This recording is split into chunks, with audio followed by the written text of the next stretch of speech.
자, 오늘은 교재 354페이지 아래에 선거제도 유형과 내용부터 하면 되죠?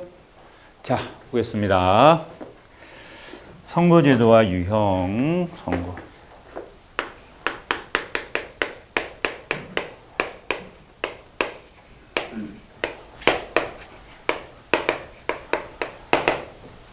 자, 이 파트는 이제 선거.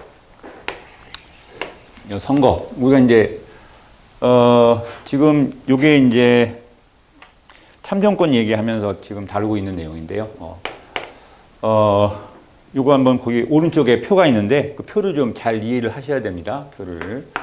그래서 이제 우리가 보통 선거 누구나 일정한 나이가 되면 선거권을 갖는다. 그다음에 평등 선거 1인 1표. 그다음에 뭐 비밀 선거, 그다음에 직접 선거. 뭐 이게 이제 선거의 4원칙이라고 하죠. 자, 우리가 이제 선거, 대통령 선거도 있고 국회의원 선거도 있고 선거 많이 있습니다. 근데 지금 우리가 다루고자 하는 것은요. 우선 국회의원 선거, 총선거에 대한 얘기라고 보시면 돼요. 총선거. 국회의원 선거를 총선거라고 하죠. 우리 국회의원 몇 명이죠? 300명인 거 아시죠? 네, 300명입니다. 근데 이제 요 300명을 선출해야 되죠. 우리가 선출합니다. 선출 국민이 하는 거죠. 어떤 방식으로? 선거. 투표라는 수단을 통해서 선거를 해요. 근데 우리는 이렇게 해놨어요. 어떻게? 우리가 요 중에 253명을, 그 다음에 47명을 방법을 달리해서 뽑는다고 해요. 그래서 우리가 이걸 지역구, 요거를 전국구. 요게 이제 구라는 게 뭐냐면 어떤 하나의 에리어를 말하는 거거든요. 그래서 지역구는 말 그대로 지역별로 하나의 구획을 정해서 뽑는 거예요. 그래서 요건 이제 그렇죠. 요게 이제 흔히 사람을 뽑는 거예요. 인물에 투표하는 거예요. 인물에 투표하는 거고, 예, 전국구는 정당에 투표하는 겁니다. 정당에 투표하는 겁니다. 그래서 우리가 요 전국구를 뽑는 투표 방식을 비례대표제라고 하고, 자, 비례대표제. 예, 좀 이따 나오는데, 비례대표제는 이제 정당에다 우리가 표를 주죠. 그래서 정당의 득표율에 비례해서 요 47표를 나눠주는 겁니다. 이렇게 나눠주는 겁니다. 그리고 얘는 이제 지역이 있어요. 뭐 지역이 이렇게 있다고 칩시다. 그렇죠? 요 지역에서 뭐 1명에서부터 뭐 많게는 4명 이상까지 뽑는 거고요. 그렇게 해서 뽑아요. 근데 우리가 총선거는 우리가 이제 각 지역마다 1명을 뽑게 해놨어요. 지역마다 1명을 뽑게 놓고. 그래서 우리가 저번 시간에 이런 얘기 했죠. 지역구마다 인구의 편차가 있는데 헌법은 그 인구 편차를 어느 정도, 몇 대 몇 정도가 되면 그래도 그 평등선거 원칙이 위배되지 않는다고 보고 있죠. 1대2 수준. 그렇죠. 이게 1대1일 수는 없잖아요. 1대1로 맞추기는 인위적이지 않은 이상 말이 안 되거든요. 그래서 1대2 수준. 자, 그래서 이제 지역구 선거에 대한 얘기를 좀 더 자세히 할 건데, 그래서 지역구 선거 방식이 이제, 자, 거기 오른쪽 표 보시면 선거구제. 그래서, 소선거구제, 그 다음에 중선거구제, 대선거를 묶어서 중대선거구제 이렇게 얘기하는데, 소선거구제잖아, 소자가 이제 적을 소자가 맞아요. 선거구가 작다는 얘기거든요. 중대선거구는 상대적 선거구가 크다는 얘기예요. 그래서 얘는 이런 거죠. 하나의 선거구에서 1명을 선출한다. 이렇게 보면 돼요. 하나의 선거에 1명을 선출하고, 중대선거구제는 2명 이상, 1명보다 많아요. 2명 이상, 중은 이제 2명에서 4명, 그리고 대선거구는 4명 이상을 뽑는다라고 보시면 됩니다. 자, 근데 우리는 지금 요 소선거구제를 채택하고 있어요. 우리나라는 국회의원 총선거에는 소선거구제를 채택하고 있고요. 그리고 지방선거가 중선거구제예요. 지방의 기초자치단체 선거는 2명에서 4명 이게 뽑고 있어요. 그래서 기초자치단체는 중선거구제를 택하고, 그 다음에 우리 국회의원 총선거는 소선거구제를 택하고 있다라고 보시면 됩니다. 자, 그래서 거기 한 선거구에 한 명 뽑는다. 중선거구, 대선거구. 근데 자, 우리가 이거 잠깐 짚고 갈게요. 이거 장단점이 있어요. 장단점이 있어요. 장단점. 핵심적인 것만 잠깐 보면요. 소선거구의 가장 큰 장점이라고 하면 뭘 뽑을 수 있을까요? 우선요, 소선거구의 가장 큰 장점은요, 한 명 뽑잖아요. 지역에서 한 명을 뽑아요. 그러면요, 생각해보면 지역에서 어떤 사람이 당선될 가능성이 높을까? 자, 우리가 이제 한 지역구의 유권자예요. 자, 우리 지역구에서 한 명의 대표를 선출한다는 거예요. 그러면 어떤 분을 뽑아야 되겠어요? 어떤 분? 자, 대부분 이런 생각을 해요. 우리가 한 명을 뽑으니까 유권자 입장에서는 내가 한 표를 던졌는데 그 표가 만약에 사표가 돼버려. 쉽게 말하면 선거에 영향을 못 끼친다고 쓰면 억울하고 짜증나잖아요. 화가 나겠죠? 그래서 사람들의 심리가 어떻게 작용하냐면요. 좀 인기 있는 사람들, 좀 대중적인 사람들, 좀 더 이런 사람들에게 표를 던지면 당선될 가능성이 높아요. 이해되죠? 그래서 우선 장점 중에 하나가 이제 거대당. 거대당이 후보들이 당선될 가능성이 되게 높아요. 그래서 어떻게 되냐면 이제 이게 어려운 말인데 양당제가 뭐냐면요. 당이 많잖아요. 우리 대통령 선거 때문에 뭐 당이 졸라 많이 나와요. 그런데 양당제는 쉽게 말하면 그 여러 당 중에서 거대당 2개가 전체 의석의 대부분을 차지한다는 거예요. 선생님 이게 왜 좋아요? 이게 왜 좋을까요?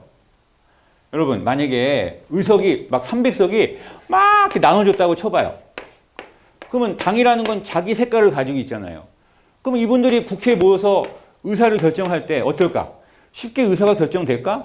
안 되겠죠. 지들끼리 싸울 거 아니에요. 졸라 싸운다니까. 박 터지게. 그러면 결국에는 이렇게 박 터지게 싸우면 누가 피해봐? 국민이 피해보는 거예요. 쉽게 말하면 법률 만드는데도 다 싸우고 난리 칠 거 아니겠어요. 근데 양당제가 형성이 되면 뭐가 좋아요? 이 두 중에서 이제 좀 더 의석이 많은 정당의 입김이 세겠죠. 그러니까 어떻게 보면은 우리가 의사 결정하는데 신속하고 좀 더 안정적으로 이제 국회 운영이 가능해지는 거예요. 그래서 보통 양당제가 형성이 되고 그것이 곧 뭘로 이어지냐면 정치적인 안정성이 높아요. 그래서 그걸 정국의 안정성이 높다라고 봐요. 그리고요, 이렇게 한 명 뽑는 선거에서는 후보들이요, 막 많아질까? 막 개나 소나 다 나올까? 개나 다 안 나와요. 왜? 어차피 한 명 뽑히니까 정당들마다 눈치를 볼 거 아니야. 야, 여기는 우리 후보 못 내겠다. 해봤자 한 명 뽑는데 우리 당은 인기가 없어. 그렇죠? 그래서 여기는 후보들이 난립하지 않아요. 그러니까 후보가 난립하지 않아서요, 기본적으로 후보가 난립을 하지 않아요. 그러면 누구한테 줄까? 우리가 선택에 유리한 거야. 유권자들이 선택에 좀 더 유리할 수 있어요. 알아서 좀 집중해서 본단 말이야. 난립하면 뭐야? 난립하면요, 후보자가 엄청 많이 나올 수 있잖아요. 여기. 우리 한때 지방선거, 기초선거 할 때 있잖아요. 제가 그 포스터 여기 사진 아직도 잊혀지지 않아요. 신문인데, 지방신문인데, 막 이렇게 벽에 후보자를 갖다가 이렇게 사진을 붙여놓은 거예요. 근데 이게 64명이나 붙어 있는 거예요. 64명. 후보자만 64명이야. 할아버지가 지팡이 짚고 이러고 쳐다보는 걸 기자가 찍은 거야. 어떻게 64명이 나요? 4명 뽑으니까. 4명이나 뽑으니까 생각해봐. 4명 뽑으면은, 개나 소나, 야, 후보네. 혹시 몰라. 우리도 될 수 있어. 막 이럴 거 아니겠어요. 64명 나왔어, 64명. 말이 돼요, 여러분? 선생님, 그럼 후보가 난립하지 않는다. 선택에 유리하고 선거 비용도 적게 들어요. 이런 게 장점일 수 있어요. 자, 단점이 뭐냐면, 단점은, 첫 번째로 가장 이제 큰 단점이 이제 게리맨더링. 자, 이거 저번에 잠깐 설명했죠? 게리맨더링이 뭐야? 어떤 특정 정당, 특정 후보에게 유리하게 구에게 선거구가 결정된다는 거죠. 그래서 선거구가 이제 사실상 비정상적이 된다라는 겁니다. 이게 게리맨더링이 우려되는 게 가장 큰 문제점이고, 그리고 아무래도 이런 데는요, 딱 거대 정당의 후보들이 딱 나오잖아요. 그러면 따라지 정당들은 이제 게임이 안 되는데 그러다 보니까 그 두 정당의 싸움이 졸라 치열해. 경쟁. 그래서 과열돼. 과열. 막 아주 과열됩니다. 과열. 이런 게 단점일 수가 있어요. 선생님은 중대 선거는요. 여러분 요거 되게 쉬워요. 얘만 좀 알고 계셔야 돼요. 근데 왜 얘만 알아야 되냐? 얘만 알고 얘는 안 해도 돼요. 왜냐? 여기에 장점이 여기에 단점. 여기에 장점이 여기에 단점이고요. 여기에 단점이 여기에 장점화돼요. 알았어요? 그러니까 여기는 게리맨더링이 있을 수가 없어요. 알았습니까? 왜? 굳이 그럴 필요가 없어요. 여러 명을 뽑으니까 굳이 그럴 필요가 없고 충분히 당선 가능성이 있으니까 굳이 내가 막 나에게 유리하게 막 구획을 정리할 필요가 없다라는 거예요. 이해되시겠죠? 이해. 그리고 봐봐. 여기에 장점, 여기에 단점이. 여기 졸라 많이 뽑으니까 어때? 후보자 난립하고 선택이 어렵고. 이해되시겠어요? 양당제가 아니고 다당제. 그 다당제가 형성된다라는 건 장점일 수가 있어요. 여기는 알았으니까. 굳이 외우지 않으셔도 됩니다. 그래서 요것만 좀 머릿속에 살짝쿵 정리해 놓으시면 좀 되실 것 같습니다. 그리고 중요한 거 하나 빼먹었네. 여기 단점 중에 얘 빼먹으면 안 돼요. 자, 사표가 많아요. 사표가 뭐죠? 표가 죽었다는 얘기잖아요. 사표가 많을 수밖에. 이거 왜냐하면 후보자가 막 10명 있다고 쳐. 그럴 리는 없겠지만 근데 1등만 당선되면 나머지 2등부터 해서 10등까지 찍은 사람들의 표는 다 죽은 거야. 사표가 많아져. 그러면 유권자들 입장에서 열받죠. 열받잖아요. 그러니까 열받아도 어쩔 수 없어요. 알았습니까? 이 선거구제 자체가 그런 식으로 사람을 뽑으니까. 그래서 사표를 없애는 건 최소 4명, 이게 이제 뽑는 숫자가 많아지면 그만큼 사표는 주는 거란 말이에요. 사표가 준다는 건 국민의 의사를 충분히 반영한다. 여기 볼 수가 있는 거죠. 사표가 많다. 이게 또 단점 중에 가장 큰 단점 중에 하나라고 볼 수가 있습니다, 여러분. 자, 그리고 하나만 더 쓸게요. 요까지는 시험에 나올 수 있으니까. 바이어스 현상이 나타날 수 있다. 이게 뭐냐면 바이어스 현상이라는 게 이게 좀 전문 용어인데 이런 거예요. 자, 예를 들어서 어떤 정당에서 A 정당, B 정당이 있다고 쳐. 그래서 우리 정당에서 당선된 사람 몇 명이야 봤더니 당선된 사람이 여기는 4명이고 여기는 1명밖에 안 됐대요. 근데 웃기는 게요. 알았어. 우린 4명 당선됐고 너희 1명 됐어. 그런데 이 정당이 얻은 표이죠. 표. 이 정당이 얻은 표를 봤더니 이쪽이 표가 더 많은 거야. 총 합산을 했더니. 그럴 수 있을까 없을까? 그럴 수 있어요. 선생님 어떻게 해요? 여기가 다 1등, 그럼 얘네가 다 1등, 각 지역에서 1등이었을 거 아니겠어요? 그럴 수 있어요. 그런데 각 지역에서 1등이었을 수 있고 얘도 그 어떤 지역에서 1등이어서 당선이 됐을 거 아니겠어요? 근데 이게 어떤 일이 벌어지냐면요. 이게 표로 따지게 되면 어떤 일이 벌어지냐면요. 봐봐요. 표라는 건 뭐예요? 표라는 건. 결국 유권자가 어떤 그 정당을 지지했다라는 표시잖아요. 그런데 아까 우렸어요. 사표라고 했잖아요. 사표. 그러니까 2등부터 아래는요, 다 이제 표가 반영이 안 되는 거야. 근데 그런 걸 정당별로 집계를 하다 보면 이게 역전 현상이거든요. 표는 더 많이 얻었는데 의석을 적게 얻는 거야. 이런 일이 벌어질 수가 있어요. 그러면 좀 이상하잖아요. 우리가 상식적으로 표를 많이 얻었으면 그만큼 의석을 많이 차지하는 게 상식적이지 않나요? 그런데 저게 실질적으로 역전 현상이 나타나는 경우가 종종 있어요, 여러분. 종종 있어요. 그래서 이거를 이제 표는 많이 얻었는데 의석은 적게 차지하는 그런 이상한 현상이 벌어질 수 있다라는. 이게 바로 어떻게 보면 가장 큰 단점 중에 하나라고 볼 수가 있어요. 자, 이 정도만 좀 정리하고 가시면 되고요. 그 다음에 거기 표 잘 보시면 되겠습니다. 조금만 좀 옆에 날개에다가 좀 표시해 놓으시기 바라고요. 그 다음에 이제 밑에 비례대표 볼게요. 비례대표. 그리고 중요한 거 안 했네요. 대표 선출 방식. 선거구제를 방금 설명드렸고요. 그 다음에 이제 대표 결정 방식이라는 건 뭐냐면 사람을 뽑는데 한 명 뽑는 거 알겠어. 그러면 얘를 어떤 방식으로 뽑을 거야? 어떤 방식으로 뽑을 거야? 이걸 좀 잠깐 볼게요. 어떤 방식으로 뽑을 거야 하면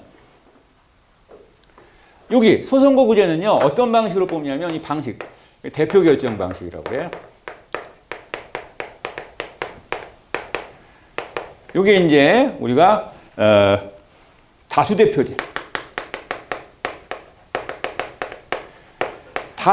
다수로부터 지지를 받은 사람 한 명이 당선되는 거예요. 뭐 다수. 그러니까 여러분 그냥 외우려고 하지 마요. 당연히 한 명 뽑으니까 다수의 유권자의 지지를 받은 사람이 돼야 돼. 근데 여기도 또 나눠서 봐요. 절대다수 대표제가 있고요.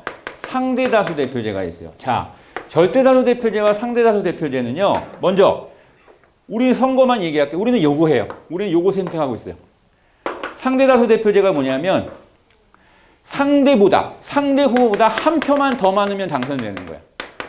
상대 후보보다 한 표 더 많으면 당선되는 게 상대다수예요.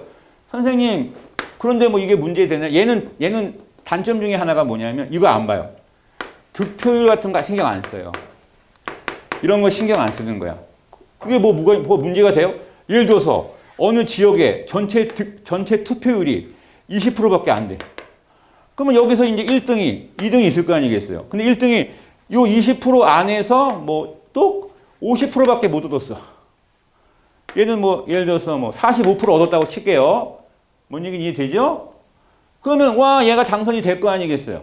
근데 생각해봐. 와 이거 뭐야? 아니 적어도 이 지역의 대표라고 한 사람이 이 지역 전체 국민의 반 이상의 지지도 못 받고 그나마 전체 투표자가 20%인데 거기서도 50%밖에 못 받았다라고 하면 도대체 저 사람이 이 지역의 대표성이 있어? 대표성이 약할 거 아니겠어요? 이해돼요 안 돼요? 대표성이 약하잖아요. 상대다수 대표제, 선생님 그러면 득표율은 문제가 안 된다고 말씀하셨는데 그러면 뭐 이거 나쁜 건데 왜 해요? 자, 왜 하는지 이유가 있어요. 요게 반대가 절대다수인데 절대다수는요 방금 이 상대다수 대표제의 가장 큰 문제점이 뭐야? 아니 뽑힌 놈이 그 국민의 지지가 최소 얼마? 최소 과반은 넘어야 되는 거 아니냐는 거야. 최소.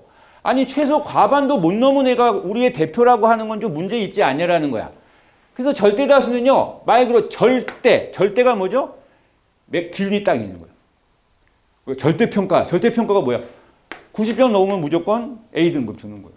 절대. 예를 들어 딱 50%.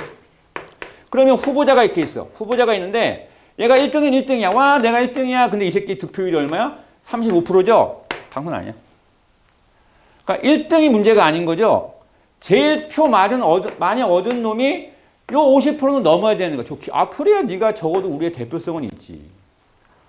선생님 그러면 이거 하면 되잖아요. 이거 하면 좋네요. 답 나오는데 왜 이거예요? 자, 이거의 단점이 뭐예요?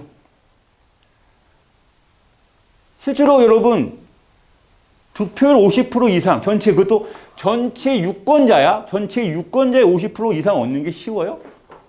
보통 우리가 지방선거가 투표율이 좀 낮아요. 근데 지방선거 투표율이 보통 얼마가 돼요? 보통 한 60%, 70% 사이에요. 60, 70%. 봐봐.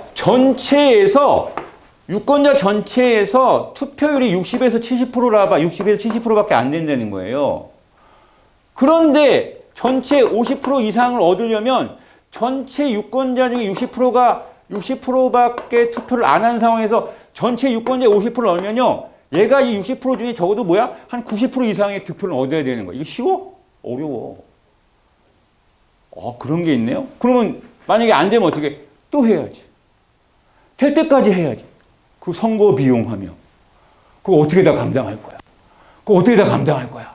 비용도 비용이고 시간도 시간이고. 그렇잖아 우리. 또 투표해? 투표 자주 하면 국민들이 무감각해져요. 뭔 얘기인지 알겠어요? 그래서 못하는 거예요 우리가. 돈 많이 들어가요. 그래서 좀 솔직히 대표성은 떨어지지만 얘를 하는 거야 솔직히. 자, 이게 이제 우리가 말하는 다수대표. 그 다음에 소수대표제는 말 그대로 소수입니다. 소수의 의견도 반영하는 거예요. 소수대표제. 그래서 얘는 이거 그냥 연결해서 한 지역구에서 이제 한 명 이상, 2명 이상이죠. 2명 이상을 뽑음으로 인해서 다양한 사람들의 의견을 반영하는 거 아니에요. 다양한 사람의 의견들을. 그래서 소수대표제는 다양한 사람들의 의견을 반영하는 제도다라고 봐요. 자, 그렇게 보시면 되고요. 그 다음에 이제 비례대표제가 아까 설명 잠깐 했죠. 형광펜. 정당 득표율에 비례하여.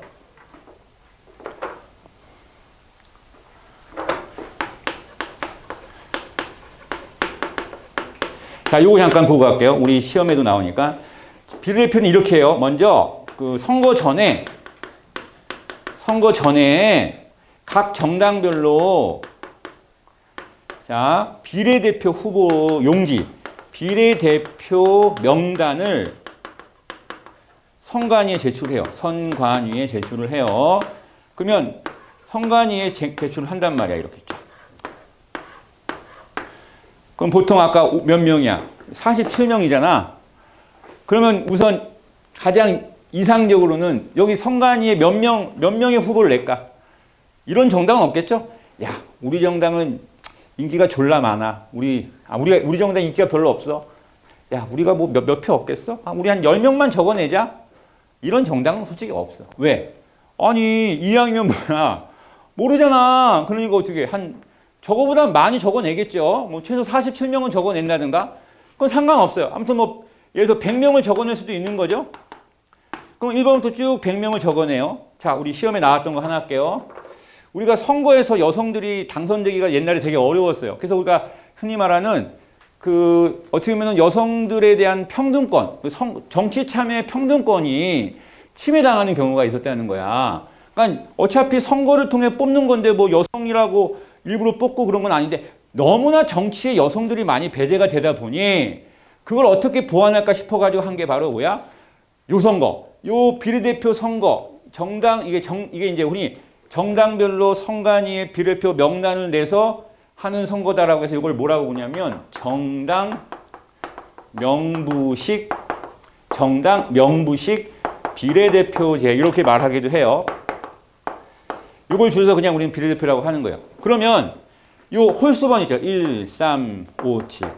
여기는 무조건 여성을 딱 후보로 넣어야 돼. 무조건. 그러면 최소 한 명이 당선되면 여성은 무조건 뽑힌다라고 하는 거야. 여기는 그런 거 없어요, 선생님. 지역구는 그런 건 없어요. 그러니까 우리가 적어도 여성들이 정치에 좀 참여할 수 있는 기회를 좀 더 많이 준다는 차원에서 이런 방법을 택한 거야. 홀수번에다가. 그러면 이제 이렇게 되는 거야. 봐봐. 이제 정당이 투표했죠. 아까 했어요. 그래서 동그라미 정당과 세모 정당, 네모 정당이 있다고 치면 아까 이 당마다 오는 득표율이 있겠죠. 득표율이 있을 거 아니에요? 그러면 득표율이 높은 정당별로 요 47석을 나누는 거예요. 근데 저걸 나누는 방식이 좀 복잡해요. 왜? 전체 표에서 사표 빼고 무효표 빼고 뭐 빼는 게 좀 있어요, 여러분. 그리고 우리는 3% 미만의 표를 얻은 정당은 아예 안 줘요. 너무 소수로 투표를 얻었으니 그런 정당은 솔직히 국민 전체를 대표한다고 보기 어려우니까 걔네는 안 줘버려요. 그러면 그런 정당의 표도 빼야 되는 좀 복잡한 공식이 있어요. 근데 우리는 그런 거 안 나와요. 아무튼 그래서 정당별로 득표해서 예를 들어서 이 정당이 15석을 배정을 받았죠. 그러면 동그라미 정당이 낸 득표 이 용지에서 몇 명까지 당선? 15번까지 해당하는 사람이 당선이 되는 상황이 되는 거야. 그게 바로 요 비례대표제의 특징이라고 보시면 됩니다. 그럼 한번 여쭤볼게요. 근데 왜 두 개 해요? 골치 아프게? 그냥 하나만 하지? 이것도 투표용지 돈 나갈 텐데 왜 두 개 할까? 왜 두 개 할까? 생각해봐. 왜 두 개 할까? 왜 두 개 하지? 왜 두 개 할 것 같아요? 우리 머리 좀 굴립시다. 너무 주입식이다 보니. 왜 두 개 할 것 같아요? 여러분 한번 물어볼게요. 우선 우리가 국민들이 요런 생각을 가진 국민, 요런 생각을 가진 국민도 있고, 요런 생각을 가진 국민, 요런 생각을 가진 국민들이 다양하게 있어. 다양한 의사를 가진 국민들이 있죠? 이런 것들이 우리가 어떤 대표를 통해서 국회에 반영이 되길 원하겠죠? 그럼 이왕이면 어떻게 돼? 이왕이면 대표를 많이 뽑는 게 낫겠죠? 그렇죠? 대표를 많이 뽑는 게 낫죠? 그렇다고 국회의원 숫자를 막 늘리는 게 아니라 뭐 지역별로 여기서 뭐 몇 명씩 이런 거야. 지역별로 뭐 4명을 뽑으면요. 자, 맨 1등 당선된 애는 아마 가장 인기가 많은 정당의 후보가 당선될 가능성이 높아요. 근데 2, 3, 4등까지 차례가 가죠? 그 마지막 한 4등 정도 당선된 사람은 어때? 아마 인기 있는 정당은 아닐 텐데 그래도 어때? 뭐 소신껏 어떤 자기의 목적을 내세우는 정당의 후보가 당선될 가능성이 높아요. 그래서 어떻게 해요? 그러면 선생님 그냥 한 명 뽑지 말고 그냥 우리 4명 뽑으면 안 돼요? 자, 우리는 4명 뽑으면 안 돼요라고 말할 수 있어요. 국회의원 선거도 그냥 이렇게 하죠, 선생님. 자, 이렇게 했으면 좋은데 우리는 이제 여러 가지 이유 때문에 이걸 안 하는 거야. 그 대신 대안으로 삼은 게 바로 이거야. 우리가 이걸 소선거구제로 하는 대신 소선거구제의 단점을 보완하기 위해서 하는 게 비례대표제야. 왜냐하면 이런 일이 벌어져. 봐봐. A정당, 자, 이게 인기순위예요, 인기순. 인기순위예요. 그러면 우선 아까 소선거구제 하면 양당제니까 얘네 두 개 정당이 전체 의석에 차지할 수 있겠죠? 근데 저 비례대표 47석을 남겨둔 이유는 사실상 이런 거야. 비례대표는 이거야. 내가 투표용지 2장 가지고 있잖아요. 그쵸? 그럼 한 장은 뭐야? 지역구 선거에 투표하잖아요. 그럼 이건 어떻게? 아까 뭐랬어? 야, 나 내 표 사표 되는 거 싫어. 그러니까 내가 당선 가능성이 높은 정당에 투표 딱 해버려. 알았어? A, B 둘 중에 아마 할 거야, 아마. 근데 한 표는 뭐야? 내 소신껏 할 수 있는 거야. 예를 들면 제가 과거에 녹색당이라는 당이 있었어요. 녹색당. 환경을 하는. 이런 정당은 국민이 잘 몰라. 근데 나름대로 환경운동, 환경을 생각하는 정당이니까 그 목표와 취지가 너무 좋잖아. 그럼 난 어떻게 할 수 있어?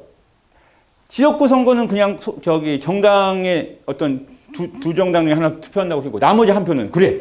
내가 이 정당을 한번 밀어주지 뭐. 이렇게 할 수 있잖아. 그래서 이 다양한 생각들을 가진 이 소수의 정당들도 뭐가 가능해? 이 정당 명부식 비례대표제로 통해 가지고 의회에 진출할 수 있는 기회를 갖게 되는 거예요. 그래서 실제로 그런 일이 있었어요. 14대 선거에 민주노동당, 그렇죠? 노동당이라는 정당이 지역구에서는 한 석도 못 얻었어요. 근데 전국구에서 비례대표를 받아서 3석을 얻어서 국회에 나가게 된 거였어요. 그러니까 이런 일이 벌어질 수 있다는 거예요. 그래서 소선거구제의 단점을 보완하는 게 비례대표제라 생각하시면 돼요.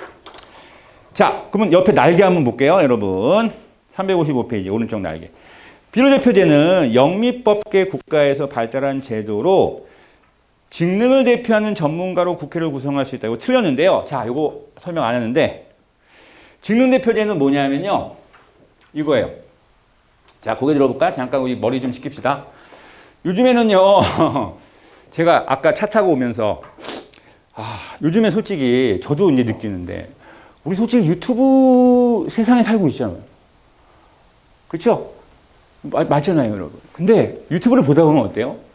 유튜브를 이제 많이 확산됐어. 그러니까 사람들이 이런 생각 좀 해본 적 없어요? 와, 나도 한번 찍어보고 싶다라는 생각을 해. 근데 보통 유튜브는 다 어떤 콘텐츠가 있죠. 요즘에 보면은 정말로 다양한 사람들이 다양한 생각들이 유튜브에 많이 표출이 돼요. 그러니까 세상은 바뀌었어요. 정말 다양한 사람들이 많구나라는 걸 느끼게 되는 거야. 정말 유튜브 보면서 그런 걸 되게 많이 느껴요. 그리고 부럽기도 해요. 그러면서 와, 그래 나도 왜 내 생각을 왜 표출 못할까? 막 이런 생각을 하게 되는 거야. 갑자기 그 얘기 왜 했냐면요. 여러분, 우리나라 직업이 몇 개나 될 것 같아요? 직업이 몇 개나 될까? 우리 솔직히 자, 여러분 물어볼게요. 우리가 지금 경찰 공부하잖아요. 여러분 솔직히 까놓고 얘기해봐. 여러분 내 진로를 생각할 때, 진로를 고민할 때 뭐 몇 날 며칠 또는 한 1년 이상 막 아주 심각하게 고민해 봤어요? 예를 들어서 뭐 대학교 4학년 때라든가 아니면 취업을 앞둔 뭐 고등학교 때 내가 적어도 나의 앞으로 뭘 어떻게 할까? 뭐 이러면서 한 뭐 1년, 2년 막 고민해 보고 하나요, 우리? 대부분 그렇지 않아요. 그런 분도 계시겠지만. 왜? 잘 몰라. 솔직히 어떤 직업인지 잘 몰라. 그러면 제가 한 장 저기 백지 주고 한번 직업 적어보세요. 한번 적어보면은 얼마 적을 것 같아? 몇 개나 적을 것 같아? 100개 못 넘을까? 근데 우리가 이 직업 뭐 이렇게 등재되는 게 있나 봐요. 거기 보면 400 몇 개가 나와요. 그러면 봐봐. 여러분, 우리가 직업이 너무 많아요. 근데 이런 거죠. 우리는 총선거라는 게 결국에는 국민의 의사를 대변하는 거죠. 그러면 국민들이 실제 생활 속에 다양한 직업을 가지고 있으니 이 직업에 있는 사람들이 그들의 의사가 정치에 반영되길 바랄 거 아니겠어요. 그래서 또 다른 하나의 형태가 이런 거야. 그러면 이렇게 뽑자. 어떻게 뽑자? 직업별로 대표자 뽑으면 좋잖아. 직업별로. 이게 직능 대표제예요. 어렵지 않죠? 선 괜찮은데요? 이게 더 좋은 것 같은데, 선생님? 이게 더 좋은 것 같죠? 그러면 물어볼게요. 직능 대표제를 뽑으면요, 직업별로 뽑아야 된다는 소리가 되잖아요. 그럼 A라는 직업, B라는 직업, C라는 직업, D라는 직업이 있어요. 근데 아까 제가 얼핏 직업 몇 개라고 지금? 400 몇 개 정도 된댔죠? 그러면 400 몇 개가 되는 직업군을 다 나열해서 뽑게 한다. 400 몇 개가 되는 직업의 후보가 난립을 한다. 그리고 그 와중에 또 뭐야? 등기되지 않은 직업들도 있을 거 아니야. 지금 이 순간도 직업은 생겨나고 없어지기도 해요.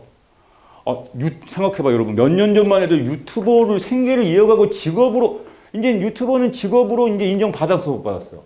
받았어요. 그 은행에 대출도 돼요 이제. 물론 보겠죠. 이 새끼 조회수 얼마나 하고 이거 볼 거 아니야. 뭐 한두 명 있다고 더 직업이니까 뭐 대출 택도 없어. 근데 유튜버도 이제 직업이 됐다니까. 봐봐. 지금 이 순간도 직업은 만들어지고 떨어지죠. 그러면 예를 들면 봐봐. 아, 왜 우리의 대표는 우리의 대표를 뽑는 기회를 우리는 안 주세요? 아, 이게 솔직히 좀 불가능해. 직업군으로 묶을 수는 있겠지만, 그럼 거기서 분명히 소외되는 직업이 나왔나? 그럼 불만이 또 커지는 수가 있어. 이해됐어요? 그리고 솔직히 직업별로 나누게 되면 어떤 또 가장 큰 문제가 있어요. 직업적 이기주의에 부딪히죠. 각자 자기 직업에 유리하게끔 하다 보면 비슷한 직업끼리 또 충돌되는 게 있을 수 있죠.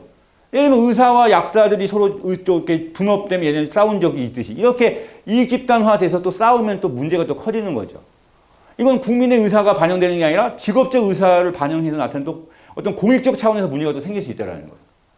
그래서 직능대표제는 사실상 하나도 있어요. 있지만 우리나라는 얘 좀 어렵다고 보는 거야.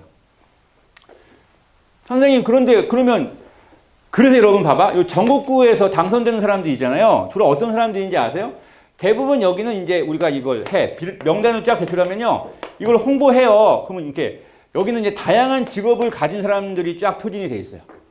딱 표진. 보통 이런 거의 후보는요. 이름값 하는 사람들 많이 내세워요. 우리가 보통 정치인들 보면은 했던 사람이 또 해먹고 하잖아. 국민들은 자꾸 귀에 익으니까 그 사람들 찍는 거야. 근데 여기는 우리가 몰라. 우리가 당장 다음 다가오는 총선에 여러분 이 비례대표 후보 누가 어느 당이 몇 명이 또 어떤 분이 나왔는지 알 수 있어. 우리 객관적으로 몰라. 그 정당 홈피드 가나 선관위 들어가야지만 알 수 있다니까. 그래서 보통 직능대표제는 하고 있지 않지만 이런 이 면면에 이 비례대표 후보 명면을 보면요. 다양한 직업에 있는 사람들이 들어가 있어요. 어떻게 보면 저게 이제 하나의 보완책이라고 볼 수가. 일부러 그렇게 하라고 한 건 아닌데 그런 식으로 정당들이 운영하는 거예요. 오케이. 자, 그래서 오른쪽 기출에 그 지금 비례대표는 아니죠. 직능대표와 비례대표는 달라요. 그게 틀린 거예요. 네.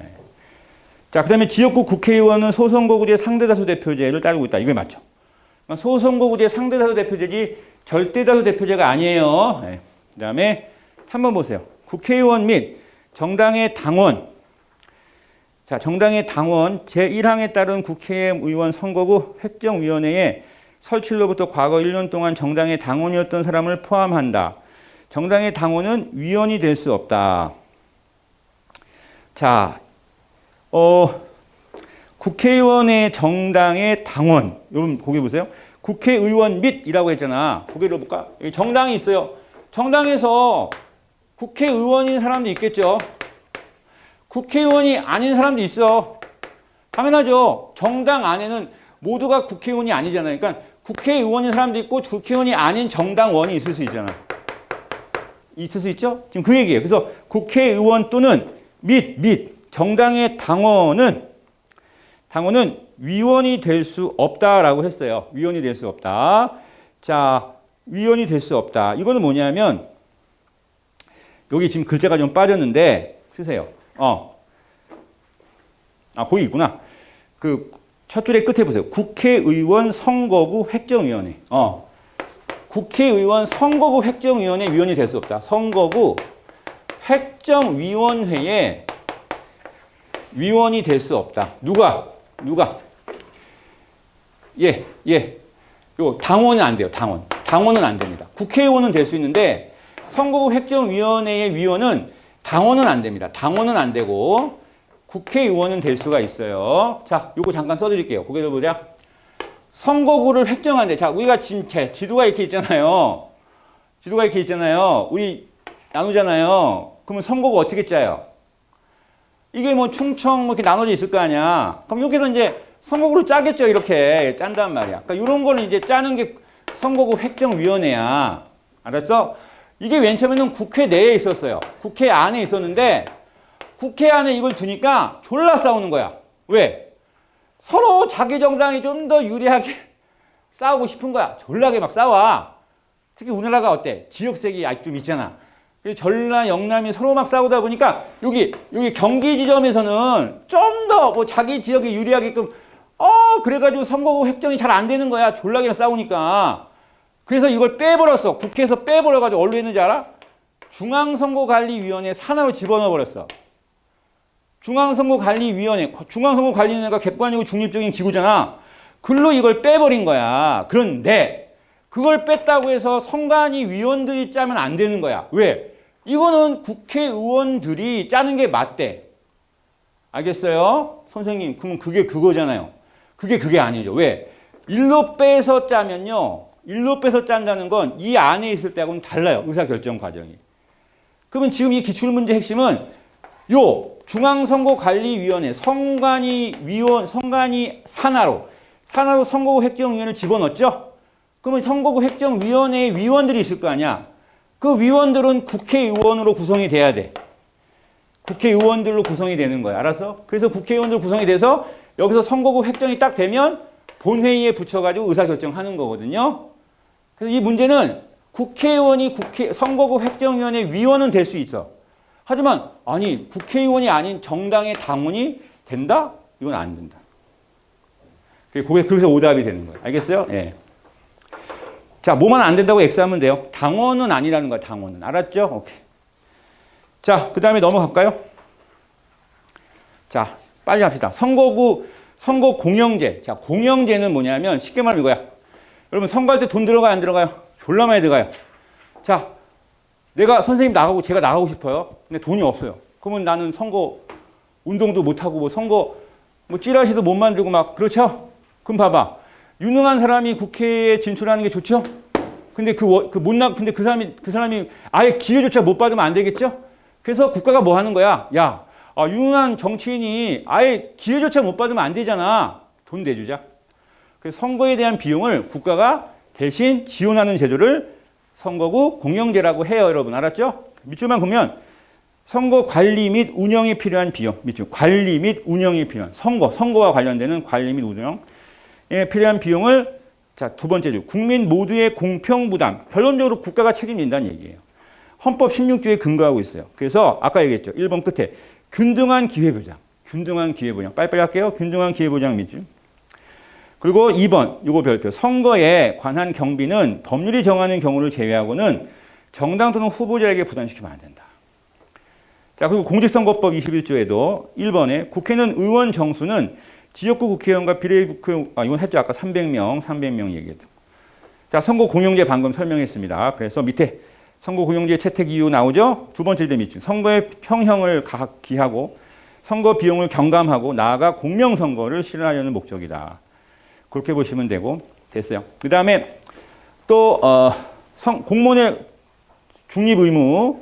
자, 이게 선거 공영제와 이제 선거 제도의 하나인데 공무원은 국회의원, 지방의원 선거를 제외한 모든 공무원. 자, 그러니까는 우리가 공무원들이 선거에 개입을 해서 공무원이 선거의 활동에 참여한다는 거 있을 수 없다는 거야. 그래서 첫 줄에 보면 밑에 표 보세요. 표에 공직선거법 85조 2항 보세요. 밑줄. 공무원은 그 지위를 이용하여 선거 운동할 수 없습니다. 선거 운동 안 됩니다. 자, 오른쪽 판례 보세요. 대통령은 공직선거법상 정치적 중립을 지켜야 하는 공무원에 해당된다. 그래서 여러분 대통령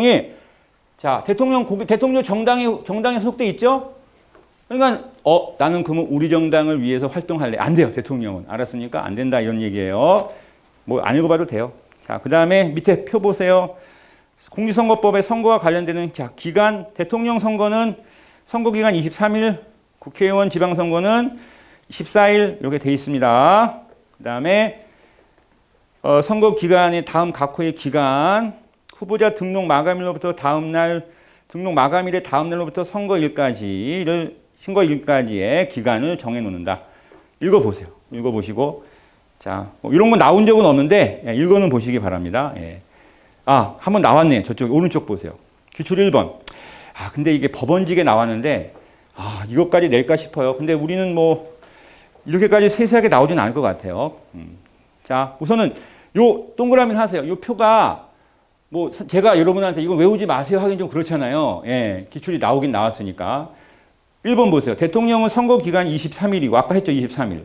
국회의원 지방선거는 14일. 대통령의 선거의 기간이라 하면 후보자 등록 마감일로부터 아까 했죠. 마감일로부터 다음날 그러니까 이게 나온단 말이야. 이게 나왔으니까 어떻게 해요, 여러분? 이거 대비는 좀 해야 되죠. 그리고 밑에 2번도 좀 볼게요.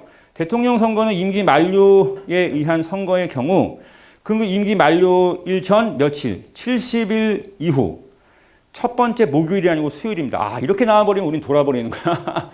왜? 그 표 다 외우란 소리잖아. 그렇죠?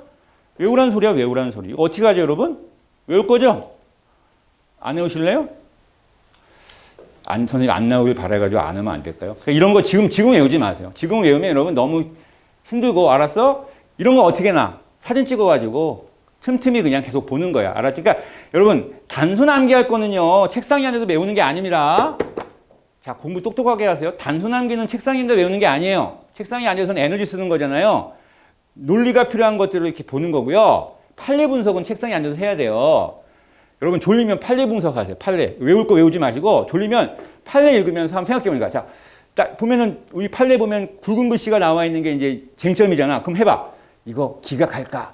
아니면 위헌시킬까? 한번 본인이 한번 미리 떠올려 보는 거야. 분석하면서. 그래서 맞추면 좋죠. 맞추면 여러분 뭐가 돼? 굳이 판례 다 안 봐도 되는 거야, 솔직히. 솔직히 우리는 결론은 우린 뭐야? 위헌이냐, 위헌 아니냐야. 우리 봐봐. 우리 시험이 그렇게 막 복잡한 게 아니잖아. 우리 이런 거 물어봐? 왜 위헌 판결을 했을까? 막 그런 거 물어봐? 그런 거에 어떤 해설을 물어보는 시험이 아니라고.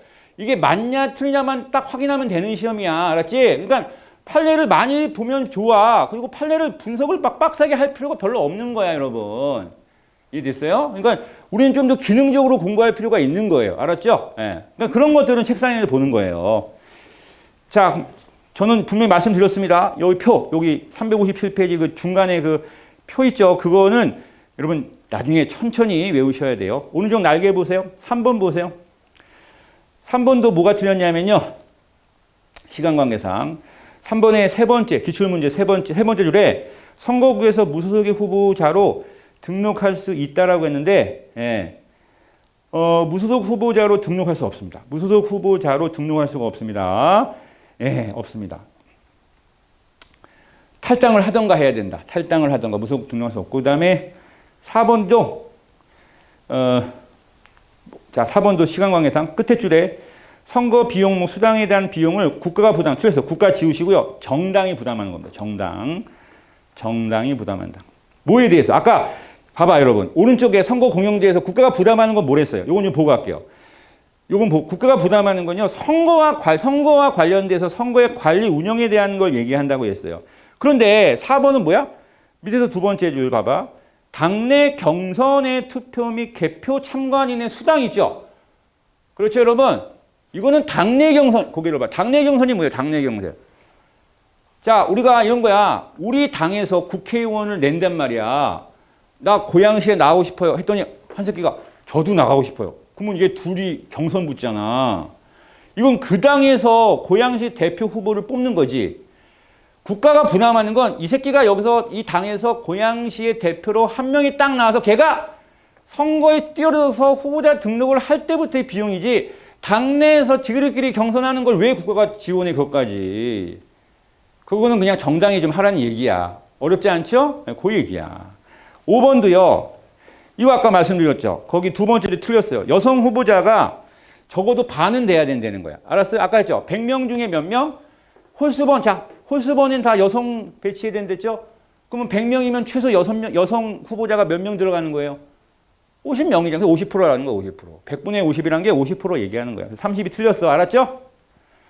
자, 우리 여기서 좀 시사적인, 우리가 좀 교훈 얻을 게 뭐야? 우리 지금 다룰 수 있는 시험의 경찰, 순경직 시험 헌법에서 수준이 어느 정도인지를 가늠하기가 굉장히 어렵지만 올해 봤던 두 시험을 보면 적어도 지금 여기 법원직, 국가직, 7급, 뭐 국회직, 뭐 8급, 뭐 7급 있잖아요, 여러분.